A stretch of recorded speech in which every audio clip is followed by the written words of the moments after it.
Hello, everybody. Welcome back to the Rams Review podcast. And we got another preview ahead of a big game at the weekend for a multitude of reasons as the Rams travel again to the Hawthorns to take on West Bromwich Albion. So, who else would I be joined by ahead of this game other than Chris Hall from Albion Analytics? Chris, how are you? Yeah, not too bad, Jack. I'm always better before a clash with the Rams than I am afterwards, to be honest with you, because we were just chatting off camera, and you referred to yourselves as something of a bogey team for us, and that's rather becoming the case. We haven't. The last time we beat you was during the COVID restart, which I mean we haven't. I don't think we've beaten you with fans in the stadium since 2010, which is a really, really quite upsetting statistic, if I'm honest with you. And there was a tweet after you beat us in the League Cup penalty shootout from an Albion fan who said something along the lines of Derby County could pull 11 guys out of the local pub, turn them out against us, and still win because. I mean, we battered you for 120 minutes. No, 90. There wasn't any extra time. 90 minutes in that League Cup tie, and still managed to lose the blooming thing. So it tells you exactly where we are in terms of facing Derby. Yeah, aside from that though, it's been a very good start to the season, is it not? I mean, I know there were a lot of questions around how the team was going to look with Ryan Mason in charge. And it shows what I know because when we last spoke, I was saying, yeah, Nat Phillips probably means you're going to play back three. But what's the start of the season been like from an Albion perspective? Really, really good. Really impressive. I mean, let's be clear about one thing, Jack. I mean, we're talking with Albion sat second in the table on 10 points. We should be sitting with alongside Middlesbrough with a 100% record because, and I'm sure most people listening to this have seen the atrocious refereeing decisions that we had to suffer against Portsmouth, which were frankly laughable from Elliot Bell. So, I mean, not that you're going to cry over the spilt milk of 2 points, but it is a little frustrating that we're not sat here with a perfect record because, to be honest, we've warranted that. That's not to say we've been imperious by any stretch of the imagination. We've won every game that we've won by the single goal. We're not blowing teams away by any stretch of the imagination. And we're riding our luck a little bit in games, if I'm honest. But an interesting little statistic: we've allowed the third least touches in our penalty area this season. So whilst we are riding our luck a little bit, there's also the fact that we've created our own luck to a certain degree by being defensively solid. We've only conceded 3 goals across the 4 games. I believe only Swansea and Middlesbrough, who shockingly have only conceded once, have conceded less than us. So there's a little bit of riding our luck, but the sort of the 1-0s and the slightly mad 3-2 that you seem to get when you play Wrexham, that are in there, are as well a result of being pretty defensively solid because in 3 out of the 4 games we've conceded 1 xg or less. Yeah, that tells you that you are defending really quite well, doesn't it? I mean, it's been quite an impressive defensive rebuild from the outside looking in. Of course, as I say, Nat Phillips, former Derby loanee, came in, and to be honest, he's probably not even the most impressive of the signings on paper. Chris Metham was won promotion back to the Premier League and come in. It's been a really good start. Ryan Mason seems to be being backed. Just talk to me about that summer transfer window and how you think that set you up for the season as well. Yeah, I mean, he is being. I'm not. I don't want to be in any way disingenuous towards our owners because they've done an unbelievable job. But there has been a level, and to be honest, and to be fair to them, they were completely open with us about this before the season started. or before the summer started, that there has been an element of balancing the books that's gone on. I mean, we've substantially made a net profit over the course of the window. All the money's from people like Darnell Furlong, Torbjorn Hegem, Tom Fellows. They've not been completely reinvested, but then we knew that they weren't going to be because we were in a very precarious PSR position. I would say that Ryan Mason has been given enough of that money to do something really good. But I think rather than sort of looking at it from the point of view of Mason's been backed, what I would suggest more is that we've just been really clever. We've found some really, really top value in the market, because when you actually look at what we've done in the market, I mean, Hegerberg, for example, and I mean, you saw him in the League Cup game, because obviously that's the only game he's actually scored in so far. He's an absolute menace, and we plucked him from the Norwegian league. Nat Phillips, you mentioned, again, not an overly expensive transfer, somewhere around £3 million, something like that. Picking up Chris Mepham for a reported 1.5 million or 1 million has got to be, in terms of pound for pound value for money, I defy anyone to find a better value transfer than Chris Mepham for £1 million this summer, to be honest with you. George Campbell, picking him up for around £1 million from Montreal, looks unbelievable value. He was fantastic at left back. And then, we actually haven't seen a couple of the other signings at all yet. Alfie Gilchrist didn't come off the bench against Stoke, but him at around about a couple of £1 million from Chelsea at 21 years old, a guy who's highly rated, looks a good signing. And Christian Bielik, again, a name that will be familiar to Derby County fans. I'm probably not a massive surprise to you that as well, given that his track record, that he's not been involved because largely been injured up to this point. But when he gets on the pitch, I'm sure he will look well worth the £1 million that we've spent on him. And then on top of that, bringing in big experience in Charlie Taylor on loan, but not committing to a transfer for a 31-year-old, I think is really good business. And then Toby Collier is a guy who's on the fringes of the Man United team. So for us to get him on loan is just incredible business. And Samuel Illing Jr. is an England under-21 international starter, a lot of the time. A part of the under-21s Euros winning team. And to get him on loan as well, it's...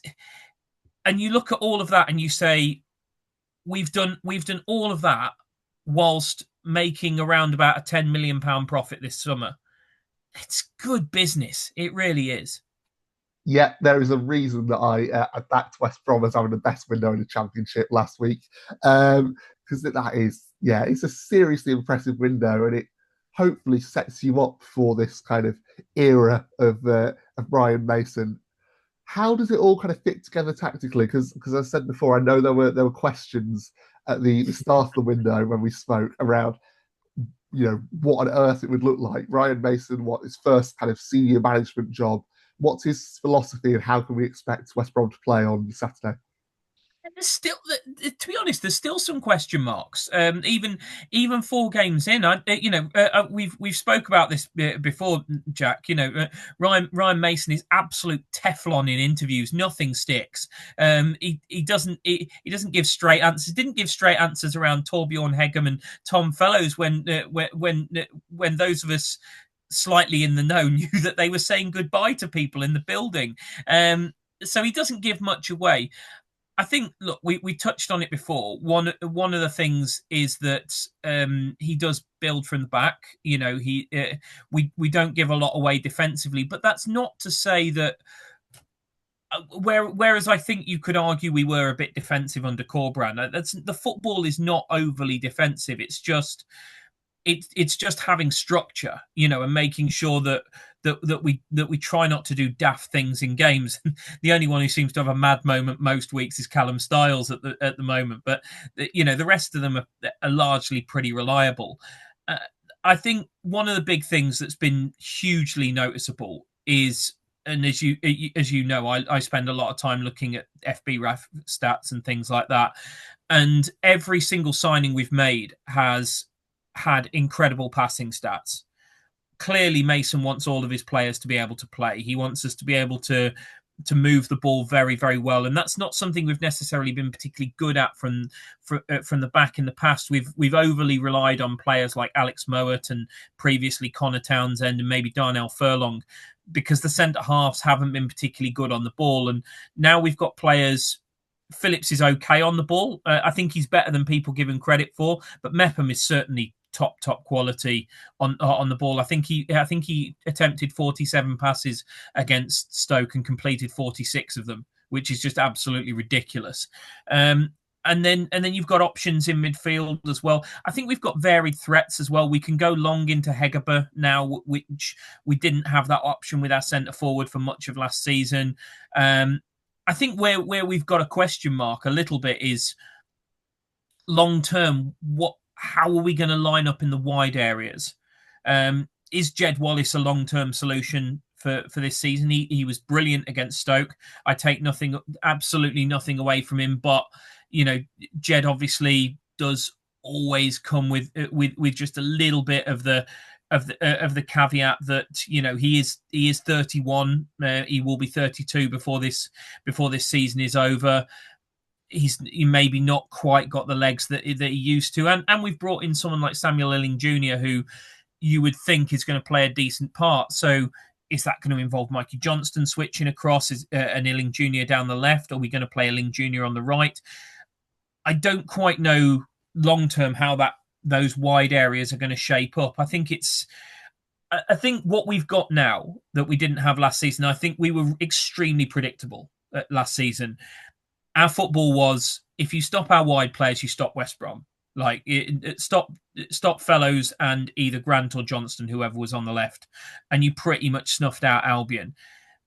Now, I think if you stop the wide men, you have to ask the question, okay, but what do you do about Hegerber and Price? And, we saw Price score another amazing goal for Northern Ireland in the week. And I think we've got such varied threats, and then you've got Malumbi and Moa arriving late into the box. You've got more dynamic players potentially in the fullback areas, in the likes of Campbell and Styles, and I think we've got a more varied threat. Ryan Mason has said all along, when asked about what his football philosophy is, he said, "I play with,"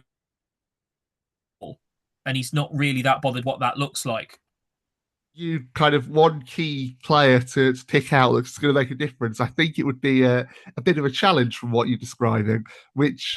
No, I think I think even after what I've just said, I'd still say Isaac Price. Actually, yeah, that's fair. No, that's absolutely fair. He's the star boy at the moment. He's the magic man. He's the one. He's just that one who can do something that I don't think anybody else on the pitch can do. You know what I mean? He's the guy that can pick it up and just do. Mikey Johnston can do that as well, to be fair to him. He can cut inside and score from 20, 25 yards. But I think he doesn't do it with enough consistency. Isaac Price is the one where he can be bobbing along, having a quiet game, and then he can just play some ridiculous outside of the foot pass, or he can pick it up at 25 yards and he can just thump it at goal, or he can arrive at the back post and put in a volley or something like that. He's too good for this level, and he will prove too good for this level. And I think that this will be, one way or another, this will be his last season in the Championship. Finally, any kind of score predictions ahead of Saturday?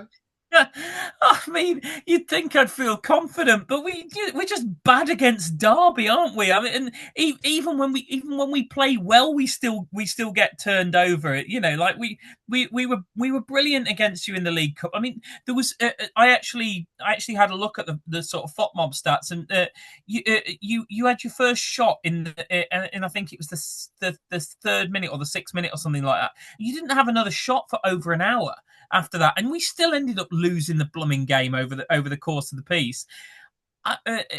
Look, it's there's a sort of hashtag that does the rounds about Albion, which is Albion that, and it just feels like every time we build something up, Albion that kicks in, and we just end up going and losing. Like I remember we had all the celebrations around the Jeff Astle game. Wore the old 1966 kit and everything, and then went and capitulated to Leicester.